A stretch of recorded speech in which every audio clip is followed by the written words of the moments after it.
bomb them again. I mean, I heard him say it last night on television, big as Dallas. He said, I want to give this a chance, and if they don't do what they say they're going to. He doesn't trust the Iranian government. He said so plainly. And yet, Senator Kennedy just told a reporter something about the Iran deal that surprised even his closest observers. Welcome to American Hearings. This hallway interview is under 2 minutes. And what Kennedy says about giving peace a chance, from a senator who said he trusts Iran like gas station sushi, is the most honest political reaction you'll hear today. Hey, Senators. Wow. Twitter's loving the photo of you with the pitchfork. Yeah, you know that pitchfork was there all day long. I know. I saw it so many times. And it wasn't stolen. It was gone after you left, though. Was that you? No, I didn't take it. I would have, but I couldn't fit it in the car. And finally, sir, what do you think of the Iran deal?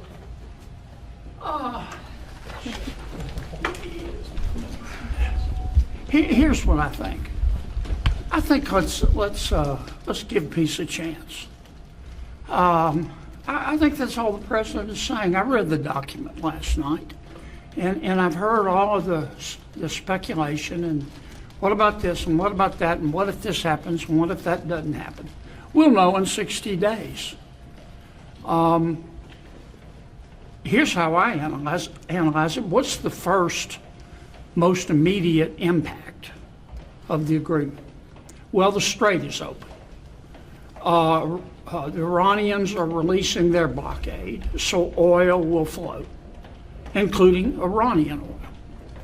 The U.S. is releasing its blockade, so oil will flow. The price of oil is coming down, and the price of gasoline is coming down.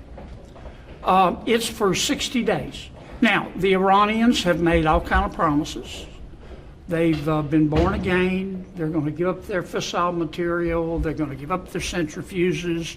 They're going to negotiate some sort of mechanism to check their progress or their veracity.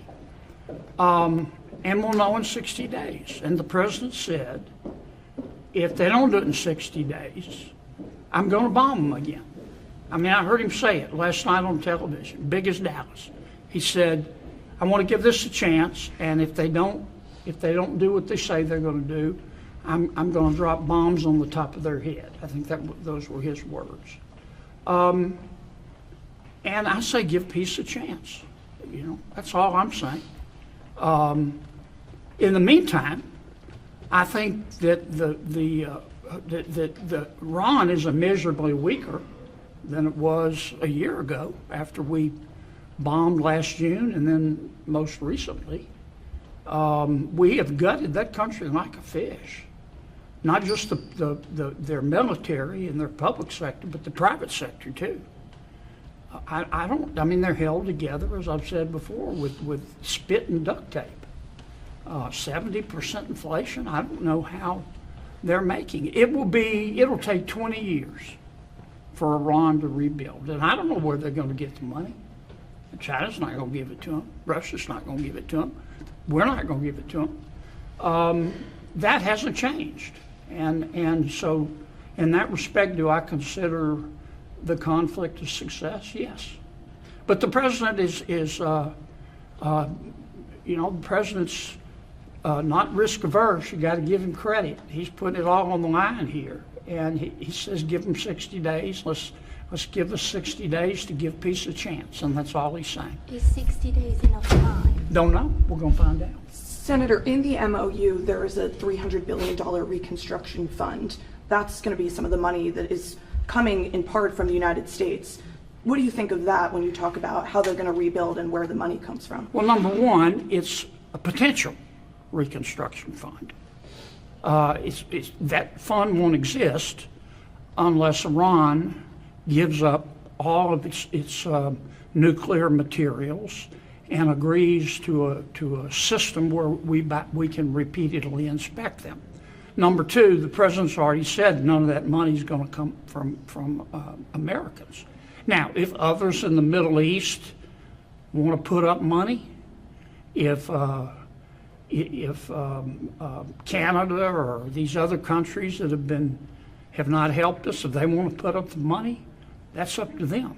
But I heard the president say very clearly the money's not coming from us. And it's all speculation. Iran won't get any of it if they don't do what they say they're going to do. So let's test them. Thanks, sir. Thank you. Okay. Y'all have a swell day. Welcome back to American Hearings. Kennedy opens with the pitchfork joke, which tells you the register of this exchange before the substance even begins. This isn't a prepared floor speech. This is a senator talking in real time about something he read the night before. His analysis of the Iran MOU is stripped to its practical core. The only certainties: the Strait of Hormuz is open again, oil flows in both directions, and prices are coming down. Everything else, the promises about fissile material, centrifuges, inspections, and renouncing nuclear ambitions, are conditional. Iran has 60 days to make them real. Kennedy's track record on Iran is clear across multiple hearings. He doesn't believe the Iranian government operates in good faith.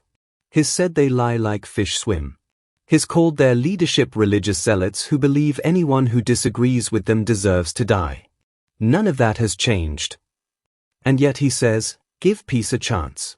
Not because he's suddenly optimistic about Iranian credibility, but because the president has taken a risk, attached a hard deadline, and made the consequence of failure explicit. 60 days. Then bombing restarts. Kennedy heard Trump say it on television. Big as Dallas. The $300 billion reconstruction fund question is handled with equal precision. Kennedy notes it's conditional, it requires full compliance, and the president has already said no American money is involved. If others want to put up funds, that's their choice. The framing throughout isn't ideological. It's sequential.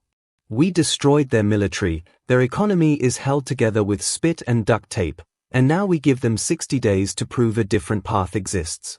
If they don't, we already know what happens next. Subscribe to American Hearings.